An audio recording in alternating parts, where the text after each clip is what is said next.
នេះគឺជាទស្សនវិជ្ជានៅក្នុងទីកន្លែងប្រកបរបរចិញ្ចឹមជីវិតបន្តិចបន្តួចរបស់កូនស្រីច្បងលោកស៊ិនស៊ីសមុទ្រឈ្មោះស៊ិនយុទ្ធនា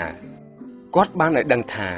ចំពោះការប្រកបរបរបែបនេះថ្ងៃខ្លះលក់ដាច់ថ្ងៃខ្លះលក់មិនដាច់មិនទៀងទេដែលបញ្ហានេះធ្វើឲ្យស្ថានភាពក្រុមគ្រួសាររបស់គាត់ជួបការលំបាកខ្វះខាតច្រើនក្នុងជីវភាពរស់នៅប្រចាំថ្ងៃតាមរយៈទស្សនវិជ្ជានេះខ្ញុំបាទតំណាងផលិតកម្មមាតុភូមិសង្ឃឹមនឹងជឿជាក់ថាបន្ទាប់ពីបានទស្សនាខ្សែ DVD ភាគទី26នេះរួចហើយនោះទស្សនិកជនទាំងអស់ប្រកាសជានឹងចូលរួមឧបត្ថម្ភដល់ក្រុមគ្រួសារភរិយាអធិរាជសម្លេងមាសស៊ិនស៊ីសមុទ្រជាក់ជាមិនខានឡើយដើម្បីជាការជួយចែករំលែកនៅទុក្ខលំបាកខ្វះខាតទាំងឡាយដែលបានកើតមានឡើងចំពោះក្រុមគ្រួសារភរិយានៃវីរៈសិល្បករខ្មែរដ៏ល្បីល្បាញនេះក្នុងគណៈនេះយើងបានចាក់ចេញផុតពីលំនៅឋានបច្ចុប្បន្នរបស់លោកយាយខៅថងញុតដោយបានធ្វើដំណើរមកដល់ពីមុខផ្លូវចូលទៅកាន់ផ្ទះកំណើតរបស់អធិរាជសម្លេងមាសស៊ិនស៊ីសមុទ្រហើយផ្ទះនេះមានទីតាំងស្ថិតនៅក្នុងទឹកដីភូមិស្រះឫស្សីឃុំស្ពានថ្មស្រុកស្ទឹងត្រែងទីរួមខេត្តស្ទឹងត្រែងមានចម្ងាយប្រមាណជិត1គីឡូម៉ែត្រប៉ុណ្ណោះពីលំនៅឋានបច្ចុប្បន្នរបស់លោកយាយខៅថងញុតផ្អែកតាមការបង្ហាញរបស់លោកយាយខៅថងញុតបានឲ្យដឹងថា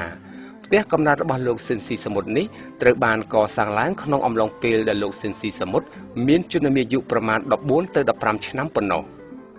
សប្តាហ៍ថ្ងៃនេះផ្ទះនេះគ្មានមនុស្សរស់នៅឡើយពលគឺត្រូវបានបោះបង់ចោលឲ្យនៅស្ងាត់ជ្រងំអស់រយៈពេលប្រមាណជាង10ឆ្នាំកន្លងមកហើយលោកយាយខៅថងញុតបានមានប្រសាសន៍បន្តឲ្យដឹងថា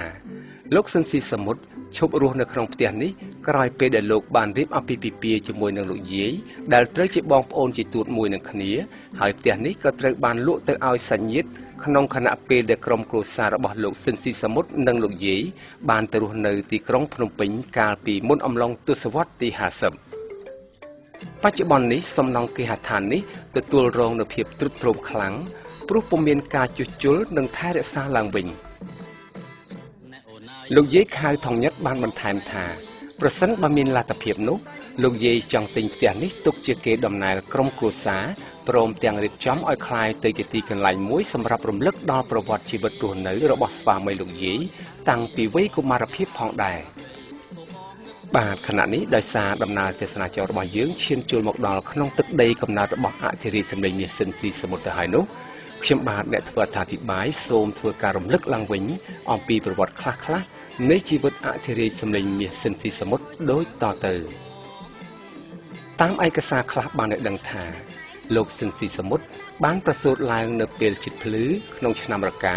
គ្រិស្តសករាជ1935នៅក្នុងទឹកដីនៃខេត្តស្ទឹងត្រែងបើគិតរហូតមកដល់សប្តាហ៍ថ្ងៃនេះលោកស៊ិនស៊ីសមុទ្រមានជំនាយុប្រមាណ70ឆ្នាំហើយ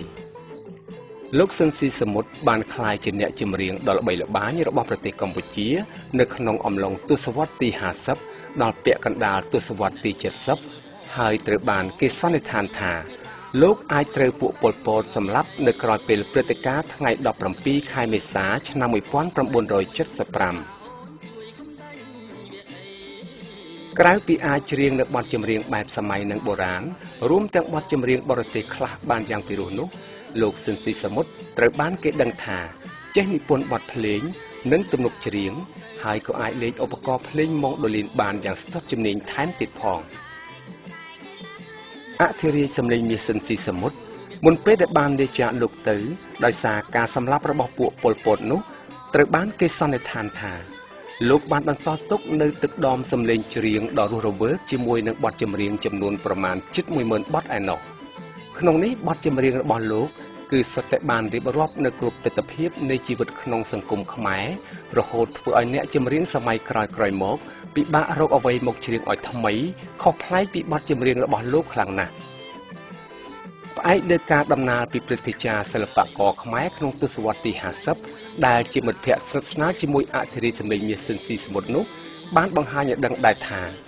លោកស៊ិនស៊ីសមុទ្រជាមនុស្សម៉ឺងម៉ាត់និងអំណត់ព្យាយាមយ៉ាងខ្លាំងមុនពេលចាប់យកអាជីពជាអ្នកចម្រៀងនេះលោកបានបញ្ចប់ការសិក្សានៅសាលាពេទ្យក្នុងក្រុងភ្នំពេញ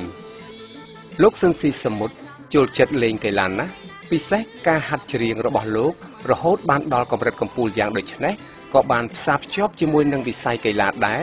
ព ពលគឺលោកបានហាត់ច្រៀងបណ្ដាលលើកអាទៈបណ្ដាលដើម្បីពុតសំលេងកុំឲ្យញ័រនិងប្រើដង្ហើមឲ្យបានវែងជាដើម